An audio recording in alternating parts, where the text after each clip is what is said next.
decade, humans have been making amazing discoveries in the outer solar system. The very first thing I did is grab my telephone and called up my wife, and I said, I found the 10th planet. But astronomers continue to debate the definition of a planet and how the new discoveries change our evolving picture of the solar system. So now, the New Horizons mission is perfectly poised to shed light on this question and revolutionize understanding of our cosmic neighborhood. It's the ultimate in discovery and exploration. We have no idea what the surface of Pluto looks like. So we could see craters, we could see geysers, we could see patches of frost. This is purely speculation. We have no idea what we're really going to see.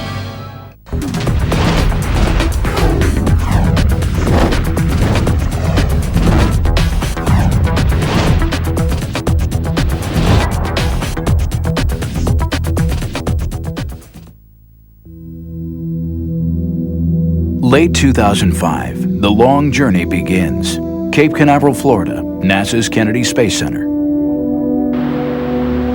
In the Kennedy clean room, the New Horizons spacecraft takes its first short flights. It's just over 2 meters, about 7 feet from the tip of its high-gain antenna to where it joins the rocket, about the size of a grand piano. Fully loaded with fuel, it weighs 1,000 pounds. Not very large or heavy for a planned journey of almost 20 years. The main difficulty about going to Pluto is that it's so far away. The Earth is almost 100 million miles away from the Sun. Pluto is 30 times that far, 3 billion miles away. To get to Pluto in our lifetimes means it has to go very fast. Its average speed is more than 10 miles per second. And to do that, it had to be light. One of the unique things about New Horizons is that we built a very light spacecraft and bought a very large launch vehicle. And the combination is ferocious. It gives us a very high flyout speed because we have a very long way to go.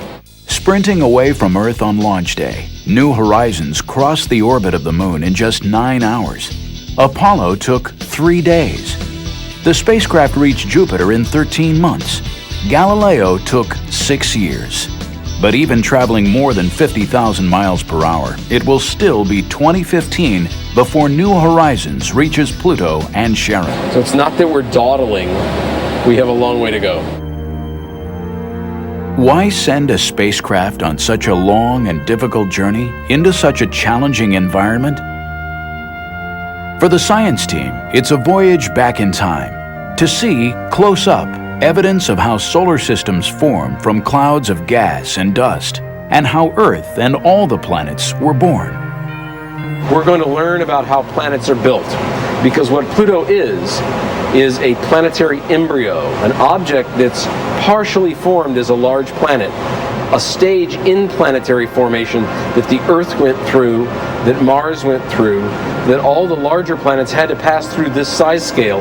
But here we see an object that didn't get any further in the case of Pluto.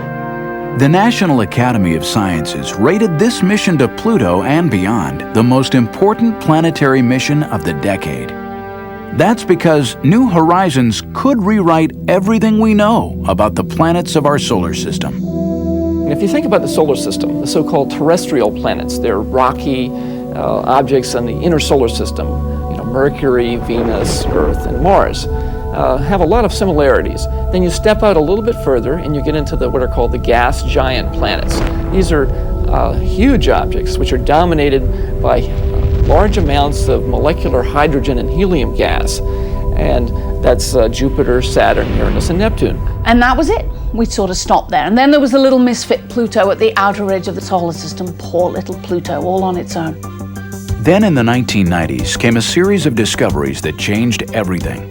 Researchers found more and more icy objects in a massive region of the outer solar system known as the Kuiper Belt. And once we discovered the Kuiper Belt, everything sort of fell into place. The understanding that in fact, Pluto and Charon are members of this other class of objects called the ice dwarfs. And in fact, we think that these ice dwarfs are the most populous class of planetary body in our entire solar system.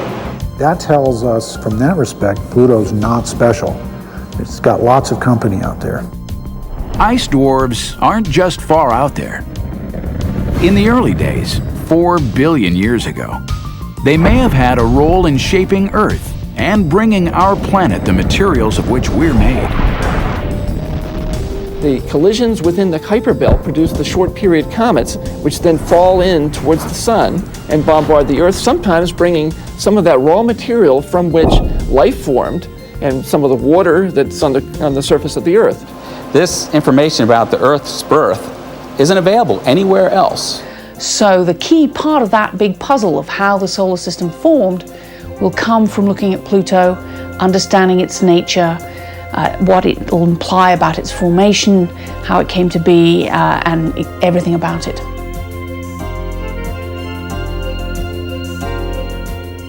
Coming up, with New Horizons safely on its way to Pluto, find out what sophisticated scientific instruments are on board to unravel Pluto's mysteries.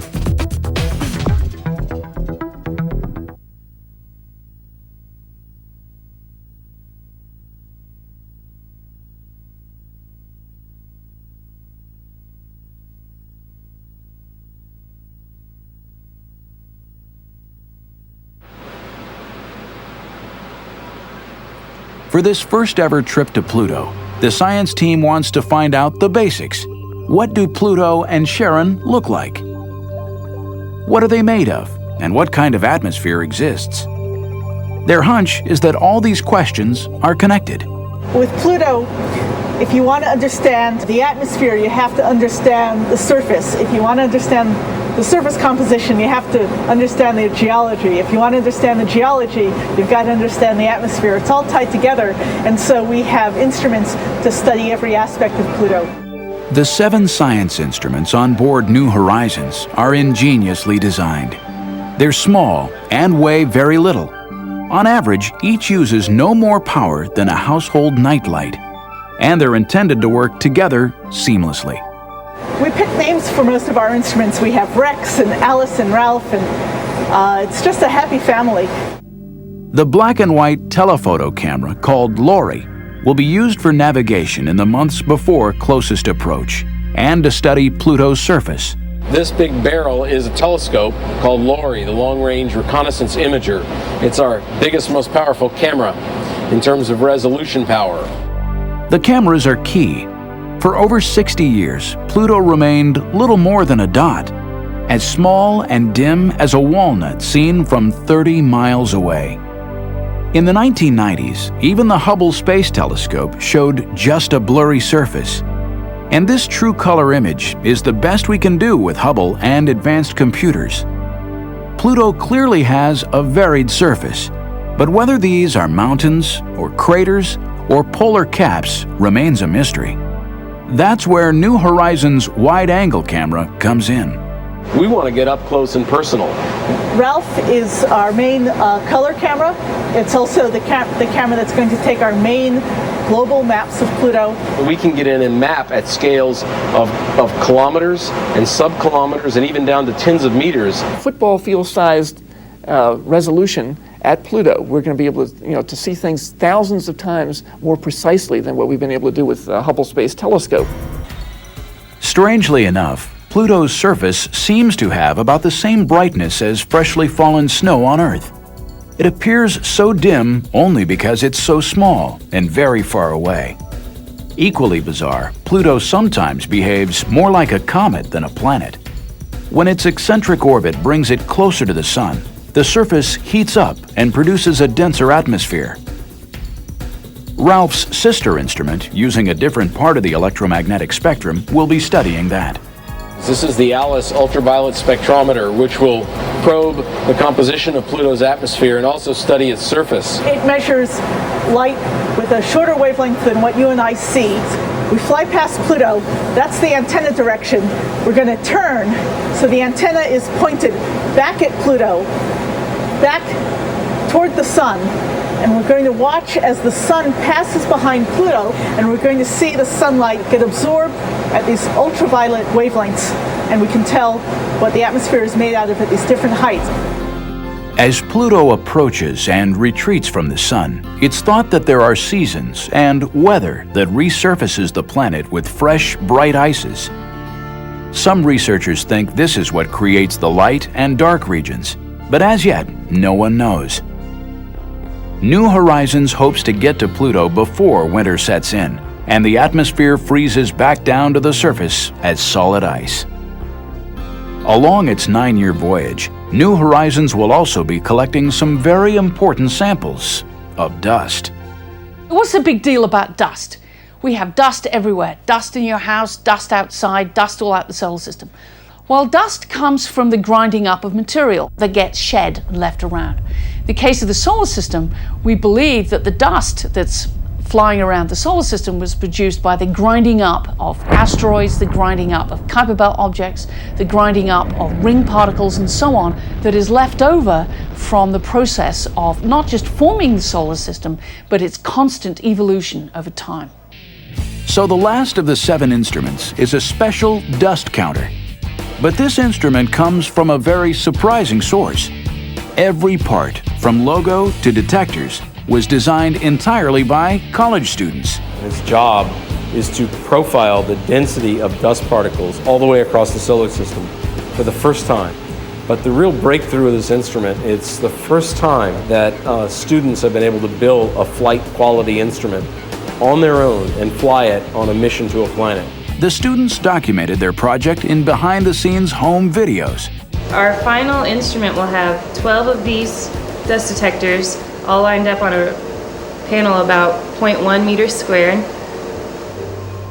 Till now, no dust counter has gotten data farther out than 18 times the distance of Earth from the Sun. Design specs from the SDC are twice that and more, lasting decades, traveling billions of miles, surviving temperatures near absolute zero.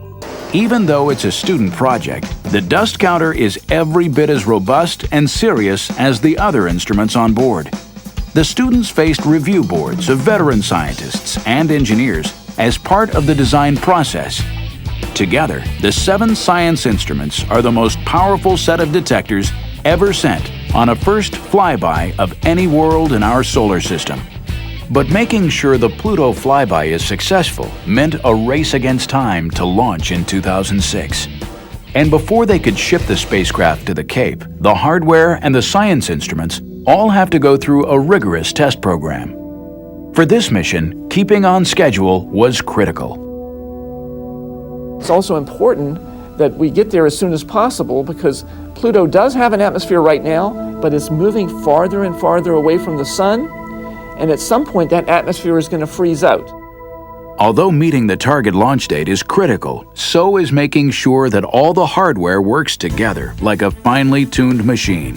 One builds a spacecraft, you build the individual boxes and instruments first, and they go through their own tests, both functionally and then environmental tests. And that's sort of equivalent to the members of an orchestra, each tuning up. But once you build it as a spacecraft, once you've assembled it, then you're playing the symphony. And that's what we've been doing. We've been testing it as a system. And then we test it again, and then we test it about 5 more times. Once we launch this, we can't go after with a screwdriver. We can't go fix anything that isn't working. And the test program, the full-up test program, is more than a year long. A big part of the testing that gives us confidence that it's going to work in flight is the environmental testing. So we put it into an environment that's pretty much exactly like it's going to see on its way to Pluto and at Pluto. That includes a thermal vacuum tank where we put it in this big tank, we pump all the air out, it's in a vacuum just in space, then we heat it up and we cool it down just as it's going to see when it's actually in flight. And it's not just the extreme cold that engineers test for. The launch itself puts huge stresses on the spacecraft. These rockets, they're gigantic. They shake a lot. If you've ever seen a paint shaker at a hardware store where it mixes the colors into the paint, that's exactly what the spacecraft is going to go through during launch. One of the things we do is we put the whole spacecraft on a gigantic vibration table, a paint shaker, and shake it. And then test it after that, and shake it again and test it again. Test phases at APL and Goddard have been very intense. We're running a 7-day-a-week, 3-shift-per-day operation. Nothing was easy. Even getting to Andrews Air Force Base meant fighting traffic. Leaving home for Cape Canaveral and the final critical months before launch, the engineers in charge were a little nervous. This is definitely high on the stress level curve. Getting the spacecraft moved from Columbia, Maryland, all the way down to the Cape is pretty tough. Like packing for a long trip, everything you need must come along.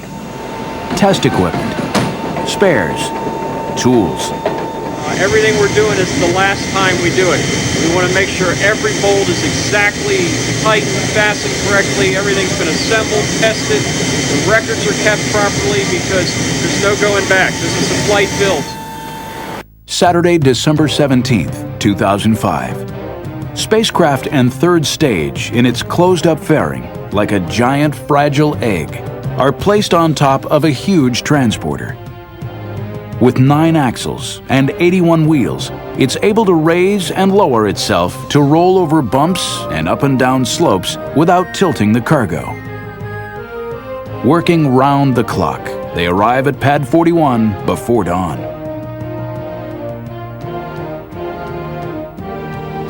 75 years after the discovery of Pluto, 17 years after a mission was first proposed, the dream of exploring the 9th planet was now only weeks from launch. For most people on the project, in a sense, this is the end because it will be built and launched and on its way. But for the science team and the operations team, this is the beginning. This is where we begin the journey. Like a ship, we launch it. On January 19, 2006, after nearly 2 decades of planning, building, and testing, a picture-perfect launch thrilled the mission operations team back at Johns Hopkins. But the long journey to understand Pluto actually began 75 years earlier, far away in the American West.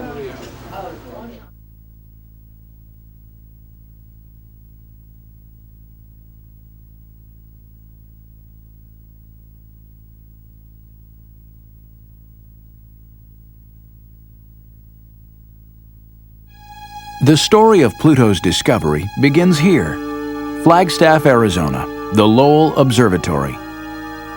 Named for its founder, Percival Lowell, a rich Bostonian who was fascinated first by the possibility of water and life on Mars, and then by the search for Planet X, an undiscovered world out beyond Neptune.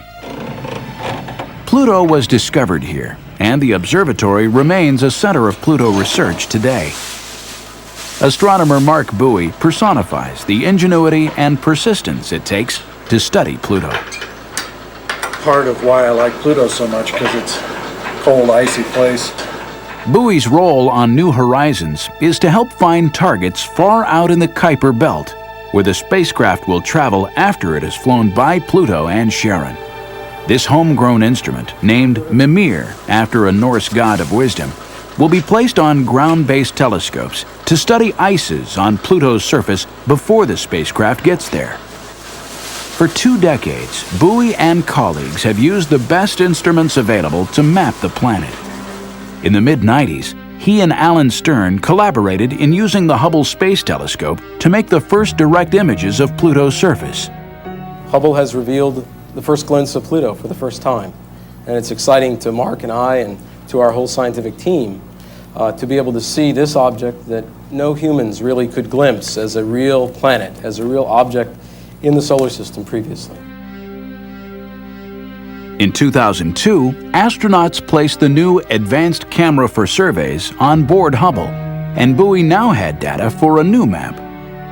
I think this map is probably the best map we're going to get prior to the spacecraft getting there. Pluto clearly has dramatically varied geology, though the images are still mysterious. But what a transformation from the dot of light that was Clyde Tombaugh's first sight of Pluto 3/4 of a century earlier. 75 years to the exact day and time, Observatory Director Robert Millis shows us how the discovery was made. 75 years ago, Clyde Tombaugh sat at this machine and became the first person to ever see the planet Pluto. The machine is called a blink comparator. Tombaugh used it to look at photographs of the same patch of sky taken a few days apart. Night after night, he'd patiently expose the large glass plates.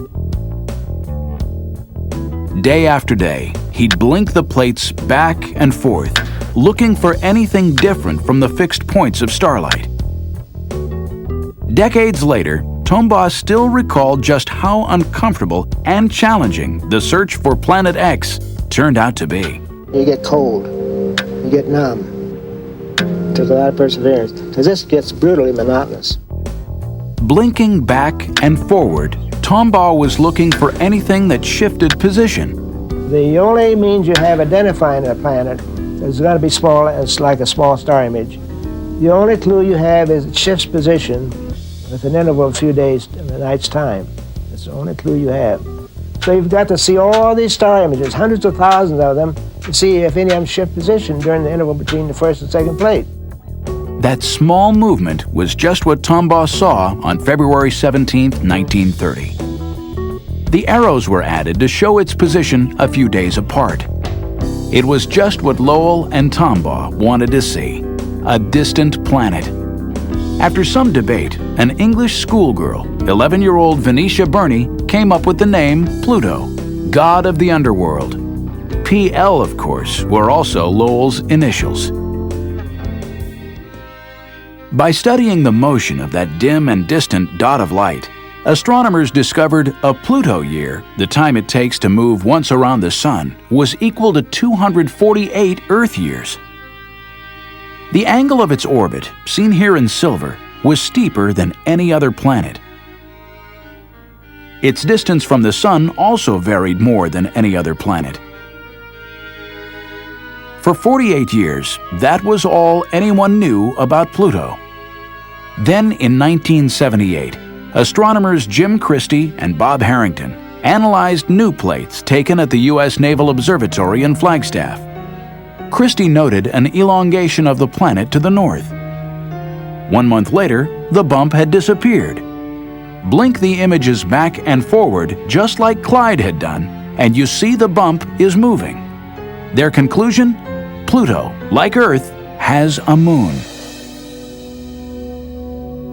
Christie suggested the name Charon after the ferryman of Pluto's underworld in Greek mythology, but preferred to pronounce it Charon, more like his wife's name, Charlene. From the motions of Pluto and Charon, astronomers could work out that the moon was almost half the size of its planet, so large that both objects spin around a central point, their mutual center of gravity, outside Pluto. Pluto and Charon were the first binary planet known in our solar system. Using the basic physics of their orbits and their distance from each other, astronomers were able to calculate their mass and size. Pluto was smaller than our moon, about 1,500 miles in diameter, and had only 1/10 of its mass.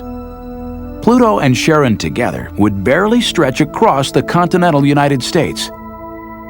From its size and orbit, astronomers estimated that Pluto is perhaps half rock and half ice.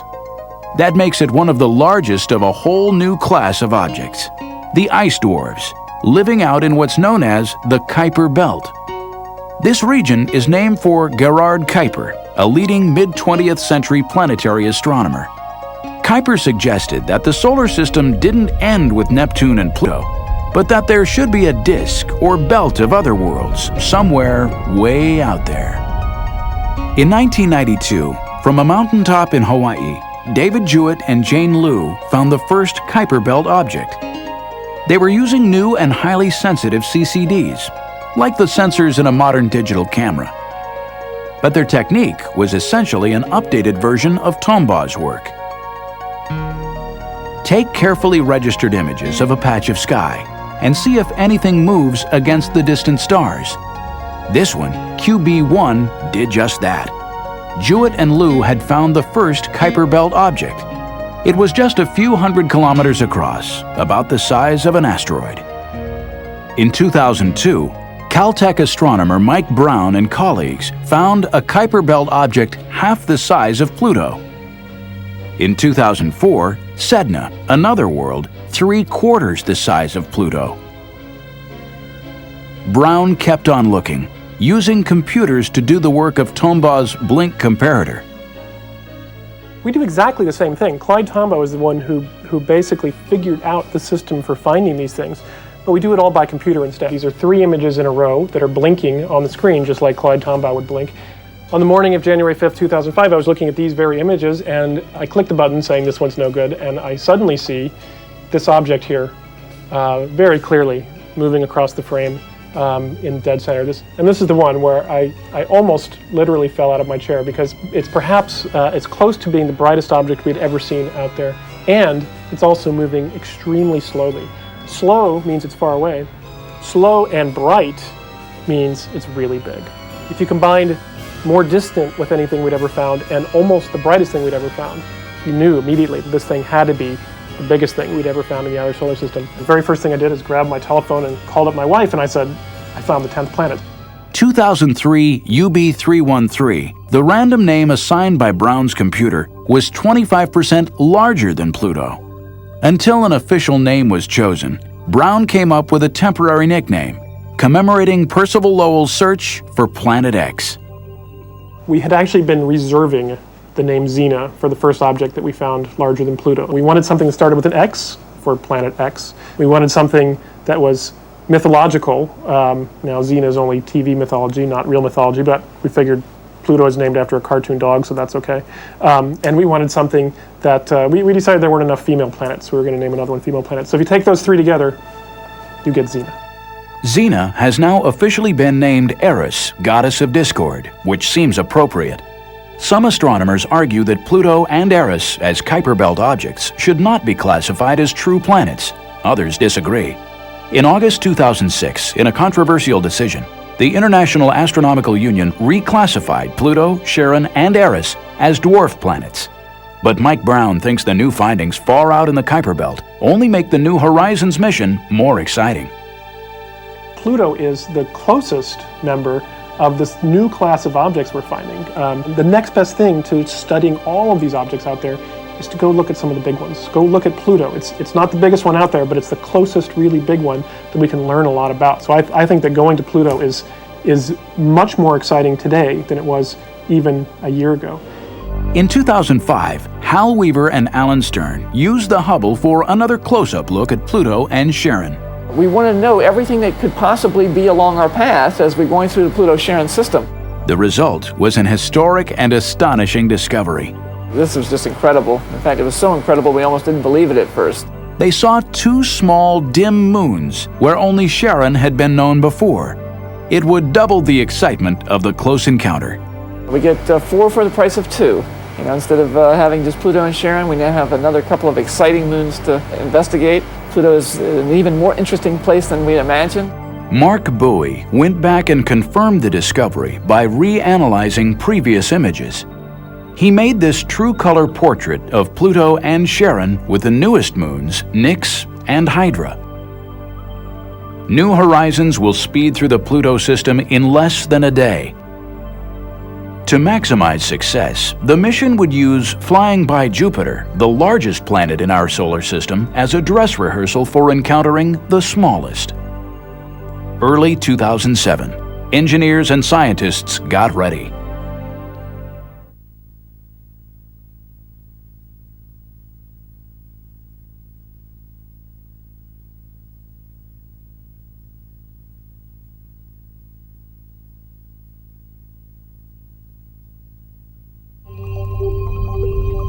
Unlike missions that go into orbit around their target planet, New Horizons is traveling so fast there's no practical way to slow down. After a 9-year trip, closest approach to Pluto and Charon will flash by in less than a day. This is going to be incredibly nerve-wracking. As we do the encounter, we get one shot at flying by Pluto. That's both terrifying, also very exhilarating. Pluto is so far away that radio signals from Earth take 4.5 hours to get there, and 4.5 hours back. This 9-hour round-trip light time means computer commands for every aspect of the encounter, from navigation to operation of the science instruments, must be programmed, tested, and uploaded ahead of time. It's very scary to build a spacecraft and then launch it and not get any data for 9 years. And so it's really key to test out the instruments before we get there. June 2005, 10 full years before arrival at Pluto. The mission operations team runs a detailed simulation of the encounter, modeled to the split second. To test the spacecraft still more rigorously, the project decides to use the Jupiter flyby to take actual scientific observations. They'd look at the volcanic moon Io. They'd study Jupiter's cloudy surface and aurora. This will be a wonderful dress rehearsal for the whole process of putting together a complicated sequence. And we only get to do it once at Pluto, so having this practice at Jupiter will be very valuable for that. January 2007, still another simulation. The Jupiter encounter has mission planners working harder than ever. So it's more intense than by several orders of magnitude than anything we've done as far as memory usage, which translates to number of commands. It's more intense actually than our Pluto simulations we did pre-launch. I guess the usual stuff. Axis normal, our SPE is going to range from 7.056 degrees. The observation starts 10:06:16. Before any command is sent up to the spacecraft, it's reviewed by a representative of every subsystem, power, thermal, data handling, as well as the science team. One bad line of code can cripple a spacecraft. The Jupiter encounter has 40,000 of them. Every command is run through a series of computers, identical to those up in space, except that this New Horizons mission simulator is safely on the ground in Maryland. February 28, 2007, 45 minutes after midnight GMT. New Horizons closes in on Jupiter. Hours later, scientists and engineers gather at the Applied Physics Laboratory for what they hope will be the first post-encounter transmission from the spacecraft. Mission managers coordinate with researchers across America. Experienced operators stand by at stations dedicated to each instrument and subsystem. The ACE, or Lead Flight Controller, communicates with NASA's Deep Space Network Station in Australia. Alice Bowman is Mission Operations Manager, or MOM. Her professional family includes some of the brightest engineers around. Today's very important. It's our Jupiter flyby day. And of course, the test is coming right up. We'll see if a spacecraft made it through the dangerous radiation at Jupiter. For this milestone in the life of the mission, all hands are on deck. It's real big. As you can see, we have a lot of people coming in today, a lot of scientists who wanted this information off the satellite that we've been trying to get for them. So today is real eventful. I would put it somewhere between launch and actually getting to Pluto. I'd say it's the third most critical activity in the whole timeline. We're really putting the spacecraft through a stress test. That's our primary objective. But as long as we had to stress it, we thought we'd stress it with 700 science observations. 700 observations, 40,000 commands.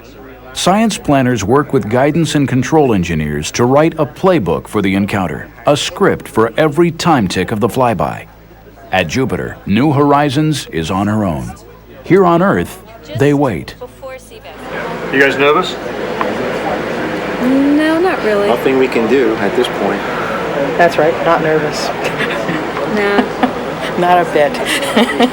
This is all done by remote control. That's the nature of this business. 500 million miles away, our little puppy is doing its job and doing very well. Just come up on track like it always does. So. We're about a little less than 6 minutes away from our first look at telemetry.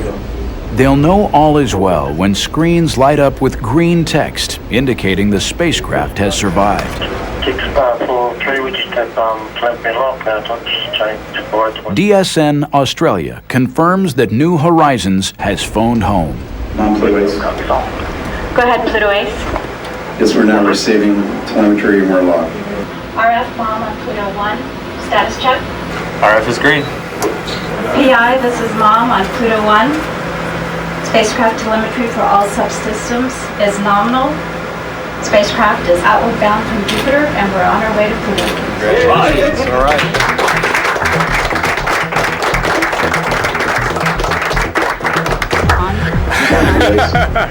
Oh, relieved.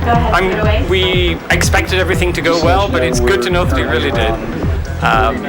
Now we still have to wait for the data to come down, see what's happening with the radiation levels on our instruments, and waiting for that really good picture of Io that we should be getting in a couple of hours. Good, everything's looking really good at this point.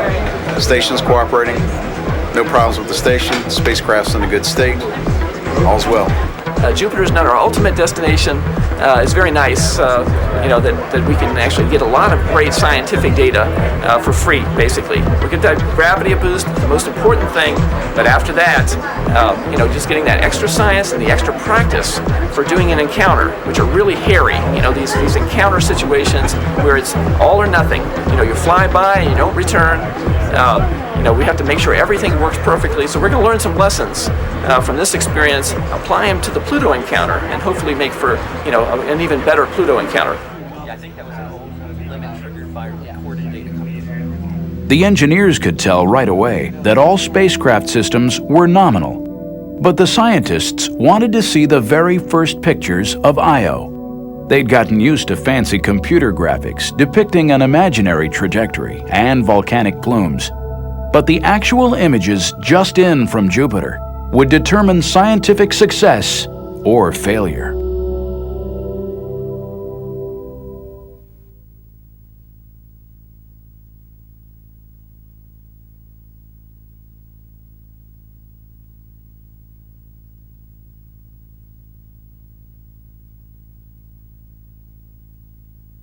Yeah, this is the highest resolution image of Io with its spectacular plume, we hope. Like Clyde Tombaugh decades earlier, they hoped for discoveries. Flight right there.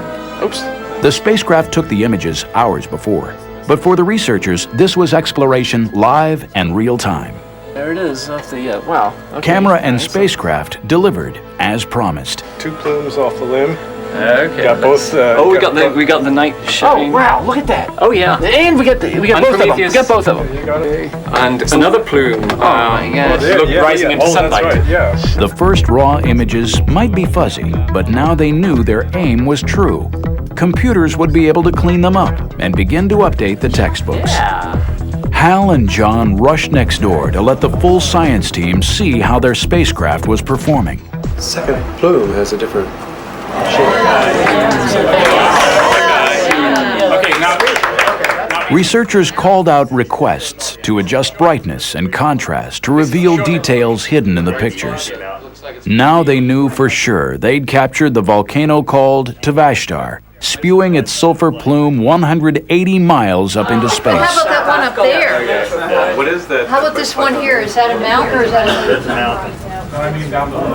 Many of the scientists were veterans of previous missions, but precise navigation and state-of-the-art cameras were revealing the Jupiter system as never before. There was the one Voyager 1 image, the high-resolution image that showed the filamentary structure, but nothing like this. Yeah, that's Professional astronomers, of course, thrill at each new image, but the general public also had a role in targeting New Horizons cameras. And what we actually did is went out to some blog sites where talented amateur astronomers and planetary scientists discussed the latest findings. Like the student dust counter, this was the first time the public had a chance to shape a deep space mission. We asked them, suggest to us some of your best ideas for what we call Kodak moments, unique geometries when we could obtain something evocative. Out of this process came the idea for snapping Io and Europa lit edge-on by the sun. Stern's favorite captured Europa rising over Jupiter. It gives you that feeling that you're actually at Jupiter, and you have a view that you might not expect to have from a spacecraft, as if you were actually there, an astronaut making the flyby with New Horizons. There were 7 Kodak moments, but New Horizons returned almost 700 observations. And we have very detailed images that show us much finer structure now in Jupiter's ring system than had ever been obtained by any previous mission. The cameras had been designed to work in the much dimmer light far out at Pluto, but special software helped record the structure and dynamics of Jupiter's clouds, including both the great and little red spots. No spacecraft had made detailed observations since the formation of the little red spot. And this is not such a little spot, after all. It's as large as the Earth, practically. And we happen to be the first mission to Jupiter since the coagulation of some smaller storms into the so-called little red spot. So the spacecraft passed this intentionally extreme stress test with flying colors. Because I would have been very happy if half or more of the observations had worked out, rather than upwards of 95, 97%. Leaving Jupiter, New Horizons will fly down the planet's giant magnetic tail, another first for this mission. Then it will be time for an 8-year cruise to Pluto, with long periods spent in hibernation, instruments turned off. Well, Cruise for New Horizons is a 8-year sequence during which most of the time the spacecraft is in hibernation. And we do that in part to save money, but more importantly to save time, wear and tear on the electronics. In fact, most of the electronics boxes on New Horizons, although they will be 9.5 years old on reaching Pluto, they will only have between 2 and 3 years of on time. So for practical purposes, the spacecraft is not 9.5 years old, but 2.5 or 3 years old. Commands out. Keeping the spacecraft young is one thing. Mission planners also had to think about who would be around to operate the spacecraft in 2015. Many of the faces you see around New Horizons are relatively young. That's also no accident. You know, if it's something like that, we'll say yeah. The project wants to make sure key team members are still on the job when the spacecraft gets to Pluto. Yeah. How old are you going to be? In 2015? Yeah. I don't know, somewhere in my 40s. Oh, and you're a youngster. Yes. If all goes well, even 2015 won't be an end date for New Horizons. It should have enough fuel to travel onwards, to rendezvous with 1 or 2 ice dwarfs beyond Pluto. 3, 2, 1. The story of New Horizons may be a tale of high-powered rockets and sophisticated science instruments, but it's also evidence of human persistence, passion, and boundless imagination. It's going to be an almost timeless object, that we're building something that will not only outlast the pyramids, but outlast the mountain ranges of the Earth. This will fly through the galaxy essentially unchanged from the way we build it, and it will be just that way for billions of years, literally. That's a stunning thing to me every time I think about it. New Horizons is not just breakthrough science. It's another milestone in America's vision of space exploration. Humans are explorers. I mean, we're not satisfied just to sit still with the status quo. We want to understand our place in the universe. We want to understand why we're here. Is the Earth unique? Is life unique? And science, and in particular space science, where we're going out to study the planets, is a very important component of that process. Virtually every place we've sent a spacecraft on a first reconnaissance mission like this, that we find out that our Earth-based notions were flat wrong. So I'll tell you what we expect, but before anything, what we expect is to be surprised.